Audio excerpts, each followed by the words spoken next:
Hi friends, I'm Kirak. You're watching Tech May Be Unique, and today we're going to see how to add a YouTube channel link to your Tumblr application post on your Tumblr application. And if you are new to this channel, make sure to click on the subscribe button below. We just quickly move on to the video. So how to share or how to add your YouTube channel link to the post in your Tumblr application, just going to show in this video.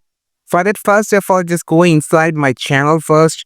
And now I just going to make a screenshot of my channel.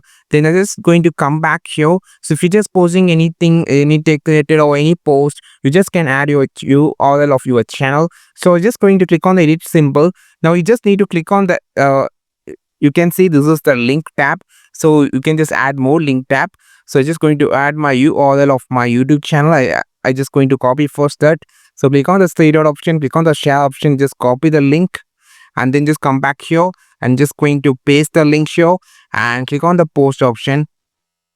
Now it shows my YouTube channel directly, but it will be shows like this. So instead of that, you can just post like by clicking on this, just add the image of that and just going to add the link with this.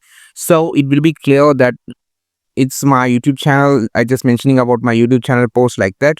So I just posted. Now you can see the post has been most posting. Now the first we just only posted the link. Now it shows the screenshot of my YouTube channel with my YouTube channel link. This is how you just post your YouTube channel link on your Tumblr application. I think this video helped you a lot. Like this video, share this video, subscribe this channel. We will meet our next video with this super valuable content. This is Tilak signing off from Tech May Be Unique. Have a wonderful day.